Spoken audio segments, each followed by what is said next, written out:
So, what is Greed Corp? Well, it's a pretty fun little game with a pretty awesome soundtrack, and we're just going to play a little round of it so you can see exactly how the game works. It's sort of similar to Settlers of Catan in that you use these little hexagon spaces, but the similarities from that board game just sort of get thrown out the window. Okay. As you can see, you collect territories by moving over them with your little walker robot guys, these dudes here.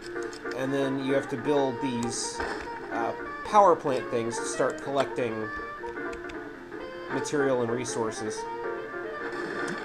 And what eventually happens is you use up pretty much all your land until it turns into a battle where you either attack each other using airstrikes or cannons, or a combination of the two. Another interesting thing that makes it different from Settlers is that the entire world is constantly falling, so you have to really worry about, oh crap, you know, the land from under me is giving way, and that can result in some pretty fun stuff happening. Okay, I've got enough to build a cannon, and I think I can attack him with it, so I'm going to put a cannon right there. Not the best place to put one. Okay, he's building up his resources now. There's 4 factions you can play as, but they are all exactly the same. There's no difference, it's just your appearance. Okay, now the land under this power plant is cracked, so eventually, on my next turn, it's going to fall into the place. You're going to see that soon. I should probably get a barracks up. I don't know why I don't have a barracks up yet, but I'm just extending my territory out as far as I can. And I think I'm going to build a couple additional power plants here on the high points to take out this land and just get some resources out of it. Okay. Oh, my opponent now has a cannon ready, and he's going to start shooting at me probably here. You can also use the power plants as weapons because of the fact that they destroy all the surrounding land. You can use that to knock your opponent into the, you know, the brink, or whatever you want to call it. So now I'm going to move all of my troops to one point, and I'm going to set up a barracks on the highest section of territory. And I'm also going to load my cannon again. And I'm going to take this round to fire the cannon at their cannon, just to take it out.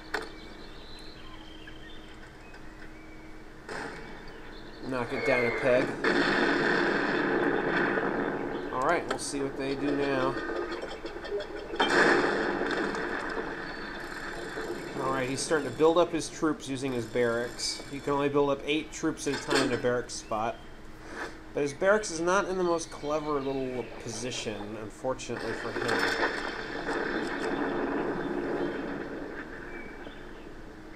Now, right now at my disposal I have 2 ways of possibly taking my opponent out.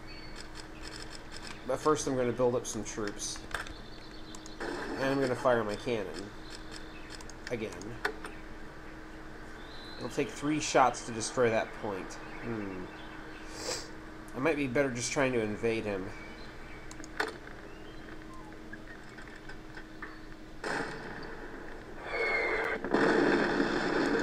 Knock his units down a peg and then move mine into position, so if he tries to take that point, he's going to get hurt. And then just to attack him with a resource gatherer, that should make things interesting. Okay, he's now set up a barracks and a cannon on the same space, making a cannon barracks. What's he shooting at? Oh my! Look at that, he's gotten creative. Is he gonna invade me now? No? No, he hasn't got the balls yet to try and do that, though I am going to go ahead and destroy all of his units there and his barracks. So we're gonna move my guy up, and then we're gonna detonate this. That's going to hurt him.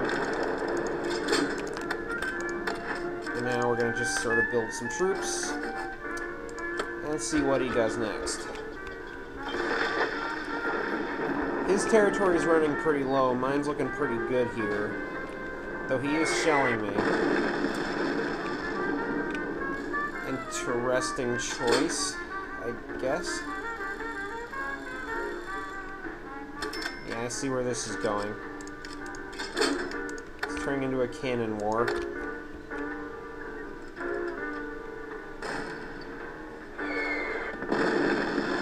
Let's go ahead and move our troops out of the range of his cannon.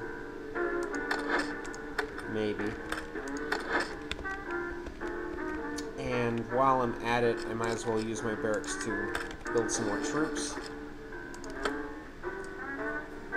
And if this starts going south, I'll just build some additional. Yeah, that was kind of predictable.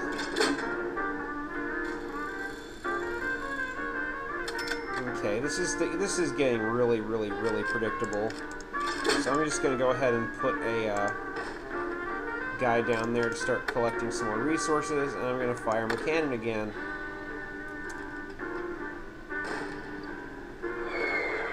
One more shot should take him out, and then that'll end the game.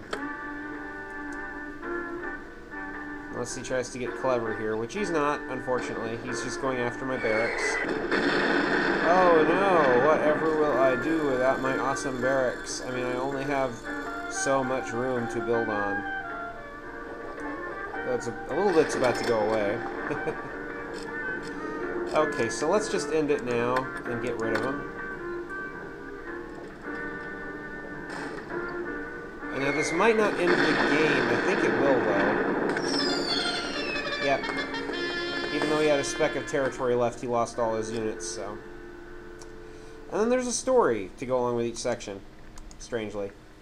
But yeah, that's basically the game. You earn points and you go through maps and you play as the Freemen, the Pirates, the Cartel, and the Empire. Each one with progressively less time per round to play as. I'm pretty good at this. It's very fun. There's a lot of strategy and thought involved, and it gets really cool when you're having to play against, you know, like 4 opponents at the same time, and it gets pretty intense in some stages. Like here, it's just about anybody's game because you're all 4 starting off in, you know, equal positions. Like most maps aren't balanced like that, and there's no real like challenge per se in terms of like, oh, you have to defeat an opponent that's clearly got superior averages to you, but that doesn't make it bad at all. I mean, it just makes it interesting in a different way. I recommend it. I mean, if you like board games and you like strategy games, there's really no reason to pass it up. It was on sale for like, I think like $8 during the holiday Steam sale, and I picked it up because I've been wanting to play Settlers of Catan for a long time, and it just sort of looked like a weird, wacky, crazy version of Settlers, and that's pretty much how I'd describe it. It's very fun. Alright, so let's see, what should I do here? I mean, I certainly don't want to put a power plant down yet. Well, maybe there I would. Yeah, right. No, that would still be hurting my barracks. There, okay, that works.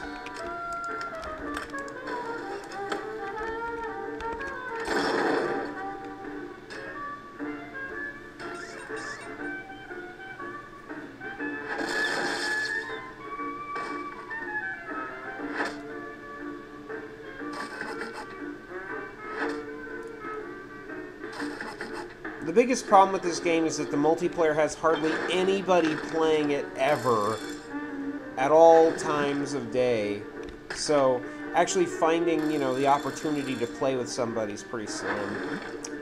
And oh man, by putting that power plant right next to that one, I'm going to lose my unit. That's too bad. There he goes.